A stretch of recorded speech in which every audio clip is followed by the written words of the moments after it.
تو اس کے بہت سارے شعبے، لیکن میجر شعبے اس کے 3 ہیں. یہ 3 چیزوں کو کہا جاتا ہے دنیا سے. نمبر 1 حب باہ.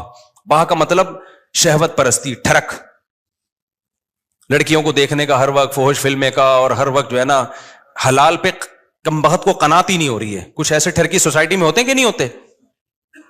کہیں کوئی انٹی گزر رہی ہو تو گھر تک پہنچا کے آئیں گے اس کو. اپنی بیوی سے بات کرنے کا ٹائم نہیں ہے، ہر ایک کی بیوی کو گھور گھور کے ان سے برداشت ہی نہیں ہوتا. اٹ از کالڈ ٹھڑک. یہ حب باہ کہلاتی ہے. کیا کہلاتی ہے؟ اس کو یہ لفظ یاد رکھ لیں، حب باہ. باہ ہونی چاہیے. باہ کہتے ہیں مردانگی کو. یہ باہ تو ضروری چیز ہے صحت کے لیے. یہ نہ ہو تو آدمی شادی کیسے کرے گا، اولاد کیسے ہوگی، بیوی سے محبت کیسے کرے گا. لیکن باہ ایک حد سے آگے تجاوز کرتی ہے تو یہ ٹھڑک بن جاتی ہے. یعنی حب باہ کا اردو میں آسان نام لفظ کیا اس کے لیے؟ ٹھڑک. نہیں یہ بات سمجھ میں؟ تو باہ تو ہونا ضروری ہے. اگر باہ ہی ختم ہو جائے گی تو پھر تو آدمی نہیں رہے گا نا، وہ تو پجامہ ٹائپ کی چیز بن جائے گا بالکل. لیکن حب باہ کہتے ہیں ٹھڑک کو. ایک ہوتی ہے ٹھڑک حد سے بڑی ہوئی. کہیں بھی کوئی لڑکی نظر آ رہی ہے تو ٹھڑک کے علاوہ کسی اور نیت سے دیکھتا ہی نہیں ہے اس کو. ہوتے ہیں ایسے سوسائٹی میں لوگ، ان کا علاج بھی کرنا پڑتا ہے، ان کو چھڑوانا پڑتا ہے کچھ دن، عورتوں سے دور رکھنا پڑتا ہے. کسی کو لڑکوں کی ٹھڑک بھی اللہ معاف فرمائے تو بہت ہی غلیظ ٹھڑک ہے، یہ بھی پڑ جاتی ہے کسی کو. تو اتنی ہو کنٹرول میں، شہوت کنٹرولڈ ہونی چاہیے. آپ کو حلال اور حرام کا فرق ہونا چاہیے. تو جس کے اندر یہ ٹھڑک ہے تو اس کو بھی تصوف کی اصطلاح میں کہا جاتا ہے یہ دنیا کی محبت کا مریض ہے. ہوتے ہیں کچھ لوگ ایسے، نماز بھی پڑھ رہے ہیں، روزے بھی رکھ رہے ہیں، زکاتیں بھی دے رہے ہیں، اللہ اللہ بھی کر رہے ہیں، مگر کہتے ہیں بھائی عورت ہماری مجبوری ہے. بھائی وہ کیا کہتے ہیں بھائی؟ تو بس وہ کہیں بھی ایسے میں نے دیکھا کاؤنسلنگ کرنے والے نیک لوگ کسی خاتون کو سمجھا رہے ہیں کہ اپنے شوہر سے محبت کرو. اتنی محبت سے سمجھایا کہ عورت کو اس سے محبت ہو گئی، کیونکہ اس مرد کے اندر ٹھڑک تھی. یہ سمجھاتے ہوئے اس کی نیت کیا تھی؟ خراب. بعض لوگ ہوتے ہیں تمیز سے سمجھا رہے ہوتے ہیں، ایسے ایٹیٹیوڈ عورت کے سامنے پیش کر رہے ہوتے ہیں تو عورت اس سے متاثر ہو جائے. تو بتاتے نہیں ہیں کہ ہم برے ہیں، لیکن ایٹیٹیوڈ سے لگتا ہے کہ بھائی تم 2 نمبر آدمی ہو. تم کیا ہو؟ ایک آدمی کہا میں کسی داڑھی والے کے پاس اپنی بیگم کو لے کر گیا تاکہ وہ میری بیگم کو سمجھائے.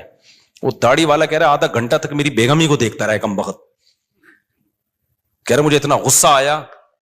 تو میں نے کہا تم پہلے تحقیق تو کر لو کہ کس کے پاس لے کے جانا ہے، کس کے پاس لے کے نہیں جانا. سمجھواؤ اس آدمی سے رہے ہو جس کے بارے میں خود خطرہ ہے گئی. اتنا نہ سمجھا، ایسا نہ ہو یہ سمجھا کے اپنے ساتھ ہی لے جائے. بعض لوگ سمجھانے کے لیے گھر پہنچ جاتے ہیں. تو ٹھڑک کہ بھائی جو اللہ نے آپ کے لیے بنائی ہے وہ آپ کی ہے، باقیوں سے نا امید، ختم، ہماری کچھ نہیں لگتی، ایسی کی تیسی جاؤ بھائی. یہ ٹھڑک جس دن ختم ہو گئی تو اس کا مطلب دنیا کی محبت 1/3 آپ کے اندر ختم. 1/3 آپ انسان کے بچے بن گئے. دوسرا شعبہ حب مال، پیسے کی ٹھڑک. پیسے کی محبت بری نہیں ہے، یہ نیچرل ہے، کیونکہ پیسوں سے بہت ساری ضرورتیں پوری ہوتی ہیں انسان کی. محبت نہ ہوگی تو کمائے گا کیسے؟ ایک آدمی کو نوٹ اچھے ہی نہیں لگتے تو وہ صبح جائے گا کمائے گا، مزدوری کرے گا وہ. تو اسلام نے یہ نہیں کہا کہ پیسے سے محبت نہ کرو. وَإِنَّهُ لِحُبِّ الْخَيْرِ لَشَدِيدٌ. خیر کہا اللہ نے، اس سے بے شمار ضرورت پوری ہوتی ہے. جیسے باہ کی محبت بری چیز نہیں ہے، ٹھڑک بری چیز ہے، ایک لمٹ میں ہونی چاہیے، ایسے ہی پیسے کی محبت بھی بری چیز بولو نہیں ہے، نیچرل ہے. کوئی کہتا ہے نا کسی عالم کے دل میں پیسے کی طلب ہی نہیں ہے، جھوٹ بولتا ہے وہ. کیوں نہیں ہے بھائی طلب؟ یہ کیسے ممکن ہے کہ ایک عالم دین و بزرگ کو پیسے کی طلب ہی ختم ہو جائے؟ وہ کھائے گا کہاں سے؟ بھیک مانگے گا لوگوں سے؟ بیوی بچوں پہ کیسے خرچ کرے گا؟ پڑھائے گا کیسے اپنی اولاد کو؟ اور شادیاں کیسے کرے گا؟ ایک نہیں ہوتی، 2-3 کہاں سے کرے گا وہ؟ تو یہ جو اس طرح کی باتیں کرتے ہیں نا، حضرت جی کے دل میں پیسہ ہونا نہ ہونا برابر ہے، حضرت کو کہیں سے 1 کروڑ روپے آ جائیں یا نہیں آئے کوئی صحت پہ اثر نہیں پڑتا. اس کا مطلب یہ حضرت کے اندر کے سافٹ ویئر کیا ہیں، یہ اپڈیٹ ہی نہیں ہے. یہ ایسے ہی جیسے ہمارے حضرت اتنے نیک ہیں، کوئی عورت گزر جائے، حسینائیں آ جائیں، کوئی بھی کچھ ہوتا ہی نہیں ہے. بھائی حضرت نہیں ہے، یہ کچھ اور چیز فلم ہے. یہ کیس کچھ کیا ہے، یہ کچھ الگ کیس ہے، ان کو علاج کی ضرورت ہے. میں اکثر لطیفہ سناتا رہتا ہوں، وہ پرانا ہو گیا بہت، اب دوبارہ سنا دیتا ہوں. وہ ایک دیہاتی کسی مولوی صاحب کے پاس گیا کہ مولوی صاحب متقی، بار بار قرآن کہتے ہیں متقی جنت میں جائیں گے، متقی جنتی، متقی کسے کہتے ہیں؟ وہ بیچارے دیہاتی مولوی تھے، انہوں نے کہا متقی اسے بولتے ہیں جو حسینائیں گزر جائیں بال ہلاتی ہوئی لہلاتی ہوئی، اسے کچھ بھی نہیں، اتنا نیک ہے اسے کوئی فیلنگ ہی پیدا نہیں ہوتی. تو وہ بیچارہ دیہاتی اس نے بولا اچھا اس کو تو ہماری زبان میں اس کو تو ہیجڑا بولتے ہیں، تو جنت صرف ہیجڑوں کے لیے بنی ہے کیا؟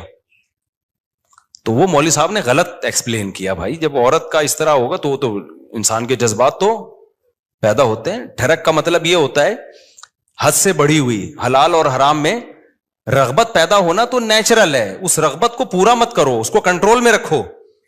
دیکھو کوئی آدمی اپنے پیسوں سے نہاری کھا رہا ہے، خوشبو سے آپ کو بھی دماغ ہو جاتا ہے بعض دفعہ کو، یار ہوٹل سے ہم گزر رہے ہوتے ہیں نا، بڑی زبردست سی خوشبو آتی ہے، بعض دفعہ ہمیں بڑی خوشبو آئی تو کیا کرتے ہیں ہم آگے نکل جاتے ہیں بس، اور کیا ہے.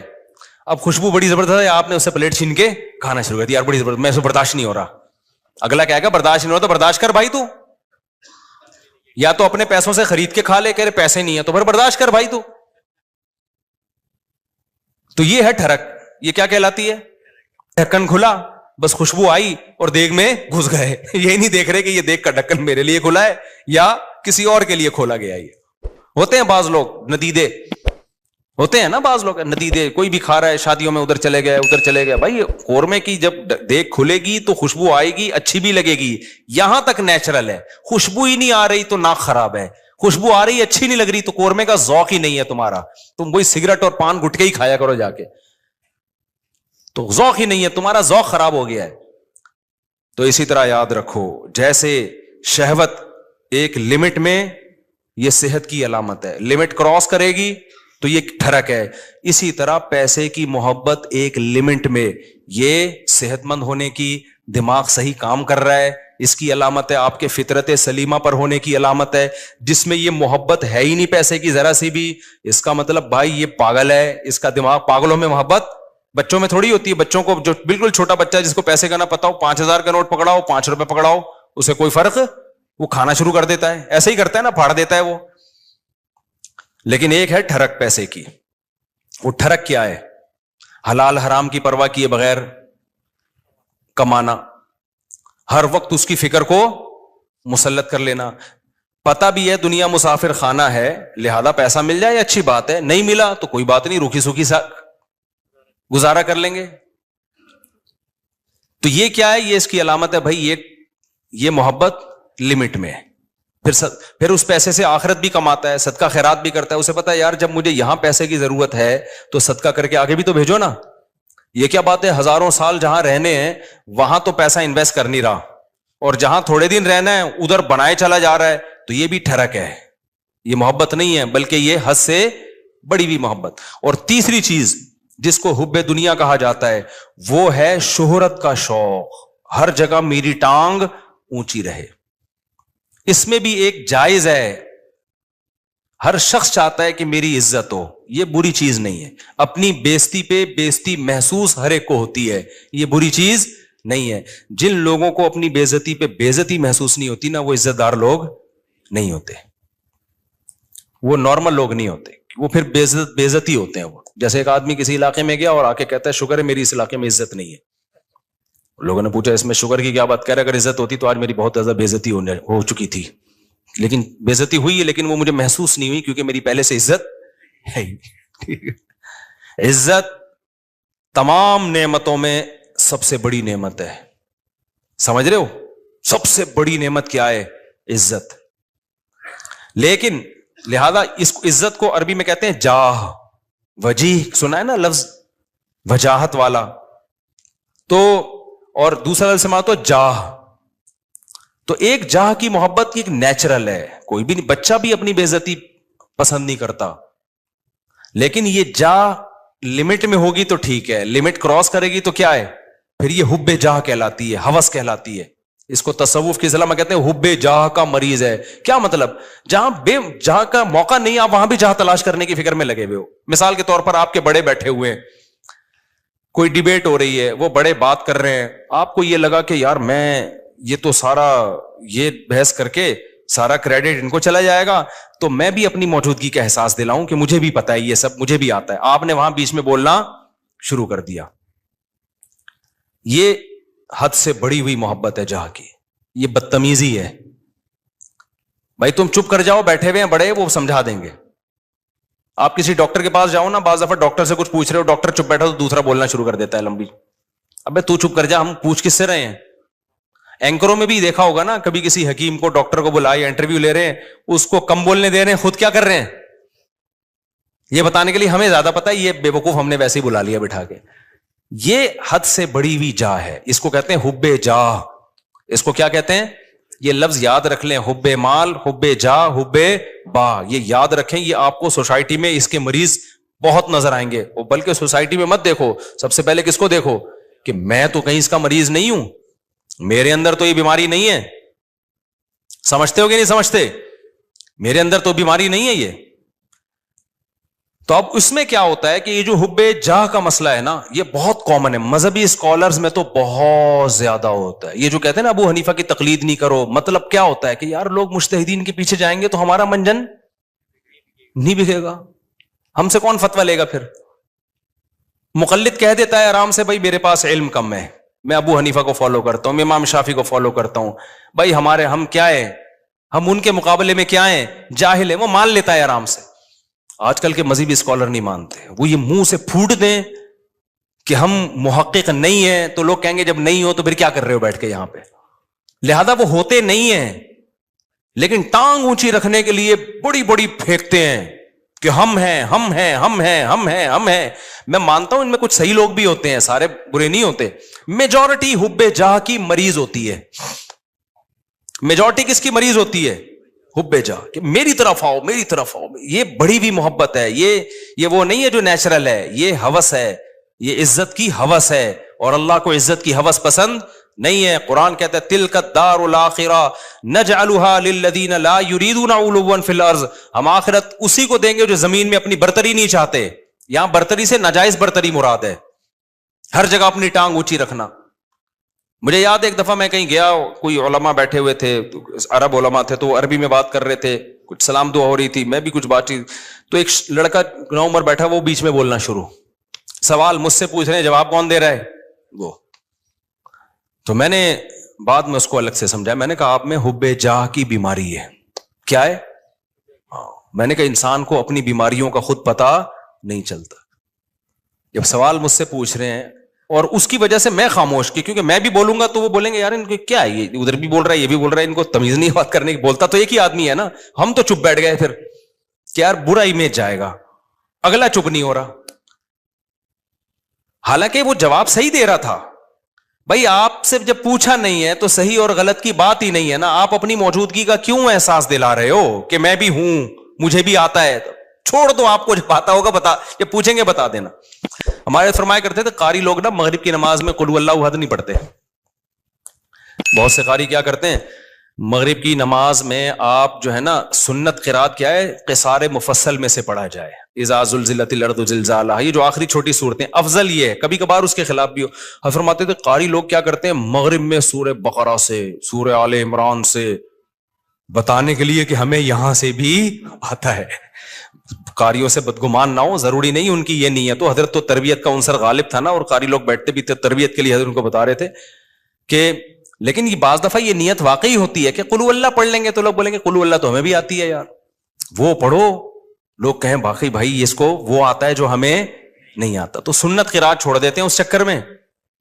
تو اور جو ہے وہ, مجھے یاد ہے ایک دفعہ میرا بیان تھا کہیں نا, ابھی تو میں بہت مشہور ہو گیا, پہلے اتنا مشہور نہیں تھا. میرا بیان تھا, بڑا استقبال ہوا وہیں, تو مجھ سے پہلے ایک اور خطیب صاحب پہنچ گئے. اچھا میں تو چاہ رہا تھا کہ میں ناغا کروں, جب یہ کر لیں بیان تو اچھا ہے, کیونکہ بیان کرنے میں گلا دکھتا ہے آدمی کا, بھائی 1 گھنٹہ بولنا پڑتا ہے. تو میں جب وہاں پہنچا تو وہ پہنچے ہوئے تھے پہلے, مجھے بڑی خوشی ہوئی کہ چلو بیان کس کا ہوگا, ان کا ہوگا. میں بیٹھ گیا آرام سے, لوگوں نے کہا نہیں جی ان کا ہوگا مولوی صاحب, مجھے لے رہے ہیں. اب مجھے لگا کہ وہ جو خطیب صاحب تھے, غیبت اس لیے نہیں ہے کسی کو نہیں پتا, میں بہت عرصے بعد ہی اس لیے بھی واقعہ سناتا ہوں کہ اب کوئی جس کا واقعہ اس کو بھی نہ پتا چلے, کیونکہ مقصد کسی کو رسوا کرنا نہیں ہے. مجھے لگا کہ ان کے نا چہرے پہ ہوائیاں, ان کو بڑی سخت تکلیف ہوئی کہ یہ کیا ہو گیا, یہ ان کا کیوں ہو رہا ہے. تو مجھے لگا کہ یار آپ دین کی خدمت کے لیے اگر آئے ہو تو اس سے کیا ہوتا ہے کہ میں نے کر لیا یا اچھا میں تو اس لیے خوش ہو رہا تھا کہ میں واقعی تھکا ہوا تھا, میں چاہ رہا تھا کہ انہی کا ہو, مجھے تو خوشی ہو رہی تھی. میں نے وہاں لوگوں سے کہا, میں نے کہا بھائی میں نہیں کروں گا بیان, یہ ان کا بیان میں بیٹھ کے سنوں گا. مجھے بہت بول بول کے اس زمانے میں بہت زیادہ بیانات ہوتے تھے اور یہ اسپیکر کے اتنے اچھے سسٹم بھی نہیں, طبیعت سے گلا پھاڑنا پڑتا تھا. لیکن مجھے پھر اپنے شیخ کی یہ بات یاد آئی کہ یہ کوشش کرنا کہ ہر جگہ میری بات چلے, ہر جگہ میرا بیان لوگ سنیں, حالانکہ آپ کو پتا ہے کہ فلاں آپ سے اچھی بات کر سکتا ہے لیکن نہیں, اس کو کٹا کے خود. یہ کیا ہے؟ اٹ از کالڈ حب جاہ. یہ عمل کیا کہلاتا ہے؟ حب جاہ. وہ عزت حاصل کرنے کی کوشش کرو جس کے اہل ہو, دوسروں کو پیچھے ہٹا کے عزت کی کوشش کرنا, یہ حب جاہ کہلاتا ہے. یہ عمل سمجھتے ہو کہ نہیں سمجھتے ہو؟ تو ہر جگہ ہے, یونیورسٹیوں میں بھی ہے, کالجز میں بھی ہے, سائنسدانوں میں بھی ہے. سائنسدانوں میں بہت ہے, ایجاد کوئی اور کرتا ہے, سارے سائنسدانوں میں نہیں ہوتا, لیکن یہ کامن بیماری ہے. یہ بڑے سے بڑے طبقے سے لے کے چھوٹے سے چھوٹے طبقے میں سب میں ہوتی ہے بیماری, کہ جو ہے وہ لوگ چاہتے ہیں کہ بھئی وہ کیا ہو. اس کو قرآن نے کیا کہا؟ فرمایا کہ وَيُحِبُّونَ أَن يُحْمَدُوا بِمَا لَمْ يَفْعَلُوا. اہل کتاب کے جو علماء تھے نا, جو ایمان نہیں لاتے تھے اور حب جاہ کے مریض تھے, قرآن نے کہا ان کے اندر یہ مرض ہے کہ یہ چاہتے ہیں کہ جو کام انہوں نے نہیں کیا اس پہ بھی ان کی تعریف ہو. کام کوئی اور کر رہا ہے, تعریفیں کس کی ہوں؟ ان کی ہوں. یہ عمل کیا کہلاتا ہے؟ حب, یاد کر لو نا یار, کچھ تصوف کی اصطلاحات ہے, حب جاہ کہلاتا ہے. اصطلاحات یاد کرنے کا فائدہ ہوتا ہے جب چیز نظر آئے گی آپ بولے گے یہ وہی ہے بھائی, یہ ٹھرک ٹھیک ہے, یہ ٹھرک ہے, یہ حب مال ہے اور یہ حب جائے. تو ان تین چیزوں سے اپنے آپ کو بچا لینا, اس کو قرآن نے کہا ہے وَجَاءَ رَبَّهُ بِقَلْبٍ سَلِيمٍ. جو قیامت کے دن اللہ کے پاس آئے گا صاف دل کے ساتھ, اس کے لیے جنت ہے. صاف دل کا کیا مطلب؟ حب جاہ سے بھی پاک ہو, حب مال سے بھی پاک ہو اور حب باہ سے بھی پاک ہو. اور بھی شعبے ہیں لیکن وہ اتنے امپورٹنٹ نہیں, جیسے کھانے کی ہوس, یہ بھی دنیا کی محبت ہے. ہر وقت دل کرتا ہے کچھ کھاتا رہوں میں بیٹھ کے, ہاتھ ہی نہیں رکتا کم وقت کا, یہ بھی دنیا کی محبت ہے. لیکن یہ بیماری بہت زیادہ نہیں ہے, اور جب مرنے لگتا ہے تو چھوڑ دیتا ہے. ڈاکٹر خود ہی چھڑوا دیتے ہیں, بس کر مر جائے گا دھماکے سے پھٹ پھٹا کے. روزہ ہی نہیں رکھا جاتا کبھی, بہت سے لوگ سے روزہ نہیں رکھا جاتا, کہہ رہے ہیں ہمیں تو بھائی ہر وقت کچھ نہ کچھ. یہ بھی حب, اس کو حب جاہ نہیں کہتے, یعنی خواہشات کا غلام ہے. تو خواہشات کے بہت سارے شعبے ہیں, ہر خواہش میں لمٹ, لیکن تین شعبے بہت بڑے ہیں. ان میں حب باہ ہے, حب مال ہے اور حب جاہ ہے. تو یہ جو تین شعبے ہیں نا بڑے خطر. اور یہ اچھا, اب اس میں کیا ہے, سب سے گھٹیا کون سا سی محبت ہے؟ دیکھو کچھ بیماریاں, یہ تینوں بیماریاں تو سمجھ میں تھوڑی تھوڑی آگے, میں کبھی اور وقت میں انشاءاللہ, یہ بہت اہم ٹاپک ہے, اس کو کسی اور وقت میں بہت ڈیٹیل سے میں انشاءاللہ اس کو ایکسپلین کروں گا. ابھی اس کو سمجھو. یہ پہلی بات تو یہ صاحب, یہ تینوں کیا ہیں؟ بیماریاں ہیں. یہ تینوں کیا ہیں؟ یہ نارمل ہونے کی علامت نہیں, یہ تینوں ٹھرک ہیں. اور یہ انسان کا سکون سب سے پہلے کیا کرتی ہیں؟ برباد. جن میں یہ تین بیماریاں آ گئی نا, اب حب جاہ آ گئی نا, وہ اسی میں لگا رہے گا میری ٹانگ سب سے اونچی. اور ظاہر ہے نہیں ایسا ہوتا بھائی, آپ کی ساری تمنائیں, پھر ذرا ذرا سی بات پہ غصہ کرتا ہے, تکبر میں جاتا ہے, اوٹ پٹانگ حرکتیں شروع کر دیتا ہے. اب جس میں تکبر ہے, ہر وقت اونچا بننے کا شوق ہے, بیگم نے کوئی بات اس کو کہہ دی کہ تمہارے اندر یہ عیب ہے. میں نے دیکھا ایسے لوگ, بیگم صحیح کہہ رہی ہوتی ہے, ان کو اس پہ کہ میری انسلٹ کیا ہو گئی, میری یہ کون ہوتی ہے, عورت کون ہوتی ہے مجھے بولنے والی. یار تیرے اندر اگر یہ عیب ہے, تیری بیوی نے بتا دیا تو بول, میں اس پہ کیا کروں گا, غور کروں گا. اچھی بات ہے یار, نہیں بیگم نے کیوں بول دیا. اور عورتوں میں بھی ہوتا ہے یہ صحیح خراب, واقعی اس میں خرابی ہے, میاں نے بول دیا کہ بھائی یہ آپ کے اندر خرابی ہے, تو تھوڑا سا غور کر لو, ہو سکتا ہے صحیح کہہ رہا ہوں. نہیں جی, میرے اندر تو کوئی خرابی ہو ہی نہیں سکتی. ہمارے گارڈ نے مجھے بتایا کہ آپ کی قرات میں غلطی ہے. میں نے کہا بھائی کیا غلطی ہے؟ انہوں نے کہا بھائی آپ جو پڑھتے ہیں نا فجعلہم کعصف مأکول, ماء پہ قلقلہ کر رہے ہیں, ماء پہ جھٹکا نہیں ہے. تو میں نے کہا یار بڑی نوازش, اللہ جزائے خیر دے, میں کتنے عرصے سے مجھے خیال نہیں تھا, مأکول نہیں پڑھا جاتا, یہ ماء جھٹکا نہیں آئے گا اس پہ, تو غلط پڑھ رہا تھا میں. اسے مجھے بتا دیا, میں نے کہا زندہ باد زند. اب جیسی اگر وہ مجھے کہتا استاد جی آپ کی قرات میں نے غلطی آ رہی, میں کہوں ایک دم مجھے ناک سے دھواں اور کان سے دھواں نکلنا شروع ہو جائے. میں بولوں میں نے 3 سال مفتی رشید احمد صاحب کے امامت کی, حضرت بہت سخت تجوید کے, وہ سخت تھے نا, ذرا سی دائیں بائیں غلطی نہیں کرنے دیتے. انہوں نے میری غلطی نہیں نکالی, میں نے فلاں سے پڑھا اتنے عرصے سے، کسی نے آج تک نہیں کہا، ایک دم دھواں نکل لے لال سرخ، تو غلطی بھی غلطی رہے گی، اور صحت ڈپریشن میں کون جائے گا؟ وہ نہیں جائے گا، وہ کہے گا ٹھیک ہے بھائی آپ پڑھتے رہو یہی کہے گا۔ ڈپریشن میں کون جائے گا؟ میں جاؤں گا۔ تو میں نے بولا بھائی ہم نے یہ دعویٰ ہی نہیں کیا کہ ہم سے کوئی غلطی نہیں ہو سکتی، بھائی ہم نے غلطی ہو رہی ہے تو میں نے کہا بتاؤ یار، انہوں نے کہا فجعلہم کعصف مأکول، جھٹکا لے کے پڑھ رہے ہیں۔ میں نے کہا چلو آئندہ دوبارہ پڑھوں تو بتانا۔ پھر ایک اور لفظ ہے علیہم نار مؤصدہ، یہاں بھی میں جھٹکا لے رہا تھا، مؤصدہ۔ اس نے کہا استاد جی آپ نے غلطی ٹھیک نہیں کی ہے، پھر وہی میں نے کہا مجھے زبان پہ وہ چڑھ گیا ہے وہی لفظ، آج علم ترى میں نے جان کر پڑھی، پھر میں نے مأکول پہ جھٹکا نہیں کیا۔ میں نے کہا یار تھوڑا پریکٹس کرتا ہوں اس۔ تو اگر میں یوں کرتا ہوں، میں کہتا ہوں ایسے، میں نے دیکھا حب جہاں کے مریضوں کو نا ایک دم دھواں نکلنا شروع ہو جاتا ہے جب آپ ان کو غلطی بتاؤ نا، ایک دم نیلے پیلے، ایک دم ناک ایسی پھول جاتی ہے ان کی، تو پھر وہ موٹیویشنل اسپیکر کو سنتے ہیں، ڈپریشن کیسے ختم کی جائے وہ موٹیویشنل اسپیکر سن رہے ہوتے ہیں، ابے تو اپنا تکبر فرعونیت ختم کر، فرعونیت ختم کر، تو کیوں اپنے آپ کو نیک سمجھ رہا ہے؟ بھائی ہم نیک نہیں ہے، سیدھی سی بات ہے، ہم آڑے ترچے ٹیڑے میڑے ہیں، صحیح ہے نا؟ تو کوشش کر رہے ہیں، اب آپ کہیں نیک نہیں ہے تو پھر یہاں بیٹھے ہوئے کوشش کر رہے ہیں بھائی نیک بننے کی۔ یہ نہیں کہہ رہا کہ میں برے ہیں ہم، میں تو یہ کہہ رہا ہوں ہم یہ دعویٰ نہیں کر رہے کہ ہم کیا ہیں، نیک ہیں۔ ہم تو بھائی سیدھے سادے سے انسان ہیں، کوشش کرتے ہیں برائیوں سے بچنے کی، اور اگر اللہ نہ کرے کبھی برائی ہو جائے تو کوشش کرتے ہیں بھائی اس کو توبہ کریں۔ کوئی غلطی ہم سے ایسے معقول بھی تو غلطی ہو گئی نا، کوئی بتا دے گا تو کوشش کریں گے اس کو سیٹ کر لیں۔ تو بڑے بڑے دعوے ہی نہ کرو بھائی، نہ اپنے آپ کو بہت بڑا فنٹر سمجھو، نارمل سمجھو گے تو لائف کو کیا کرو گے، انجوائے۔ جہاں یہ سمجھ لیا کہ میں کوئی الگ ہی فلم ہوں، ڈپریشن، اسٹریس تک اور ٹینشنیں آپ کو آ کے گھیر لیں گی بھائی، عذاب میں پڑ جاؤ گے، مصیبتوں میں پھنس جاؤ گے آپ۔ نہ پھوں پھاں بناؤ اپنی۔ ہاں جتنا اللہ نے مرتبہ دیا ہے وہ ٹھیک ہے، جتنا اللہ نے دیا، ہر آدمی کا ایک اسٹیٹس ہو۔